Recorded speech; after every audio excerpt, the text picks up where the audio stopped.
So, I am going to be doing a review on Darth Vader's castle. So, this set released in 2019 for a retail price of $130. But if you want the set new, sealed in the box, you should be expecting to pay around $150 to $200.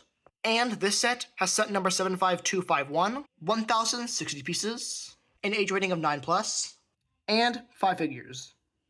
And this is the back of the box. It does include a decent sized instruction manual. So our first figure is just this pretty simple Darth Vader. And he has a decent print on his torso, which looks okay. Okay, leg printing. But sadly, the figure does not include any arm printing, which newer Vaders do have. And he doesn't have a back print, which newer Vaders also include. But the figure does include the pretty nice spongy cape, and of course, the two-part helmet. And underneath, this is his face print. And while not a bad minifigure, it's just, he is definitely outshined by newer Darth Vaders. In the set, we do get a second Darth Vader, but in his back to tank.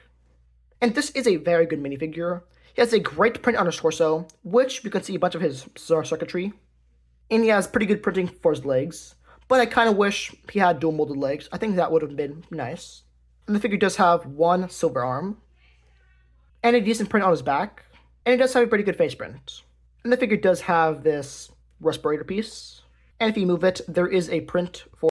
So, in the set, we do get two Imperial Royal Guards, and they are decent minifigures. I do always like it when we get them in sets, because we don't really get them too often. And I find it funny how their design has stayed relatively unchanged since they first came out. But they do have a very simple print on the torso, just with some lines to replicate some robes, and they don't have any leg printing. And they, of course, include the very nice helmet. And underneath it, it is just a plain black head, because their helmets actually have slits. And the figures do include these very nice spongy capes. And they're actually double-sided.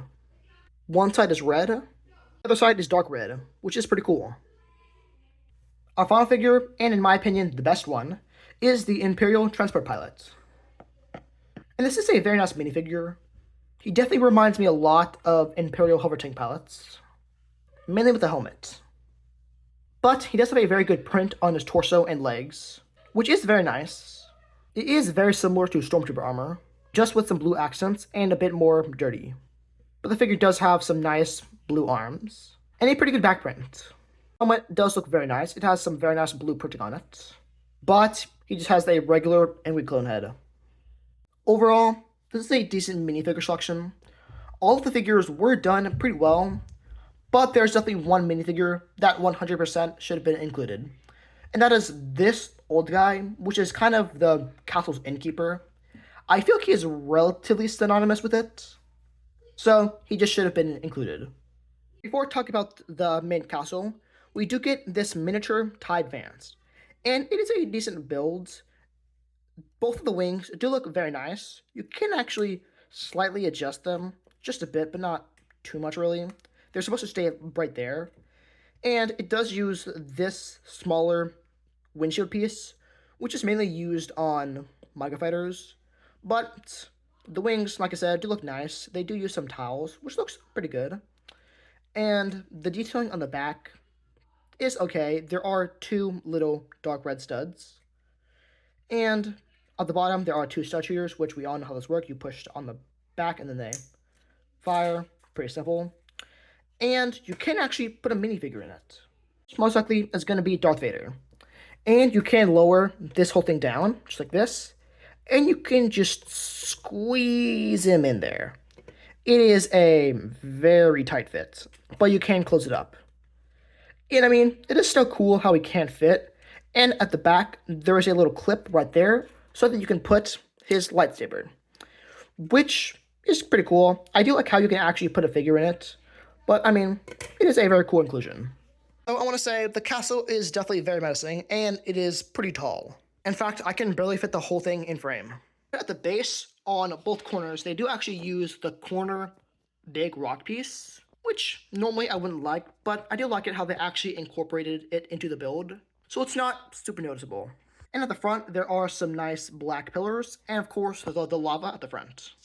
And right here, there are some nice transparent red windows, which look very nice, and there is another smaller window right there. And as we get to the top, there are, of course, the two spires, which is very cool. There is a substitute right there, and a bit more detailing. And on the side, there is a bit more detail. And this is the other side. But now let's get on to the actual interior. So the first floor is actually just a hangar bay for the TIE Fighter. And there isn't too much detail on the interior. There is a bit, but there is a lot of stickers for some Imperial lighting, which looks okay. I just wish that some of them were prints. There are a lot of stickers in the set. But you can, of course, fit in the TIE Fighter, just like that. And it definitely looks okay. It's not a super tight fit.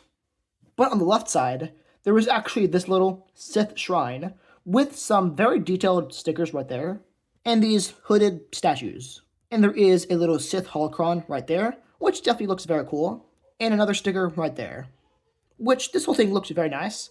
And you can actually lower this thing right there, and there's actually a little lightsaber, which most likely belonged to a previous Sith Lord. On the other side, right here, there's a little recharge station for a mouse droid, which is definitely very cool. And there's another little hidden thing, but instead it is a crystal. And right there, it is some extra ammunition for the stud shooters for the TIE Advanced. And there is actually a little ladder, which leads up to the second floor. So, the second floor is just Darth Vader's back to tank. And the stairs mentioned earlier actually lead up to right here, and right here, there's actually a door which you can lift up. And in the little doorway, there are some Imperial lights right there, but there isn't any on this side.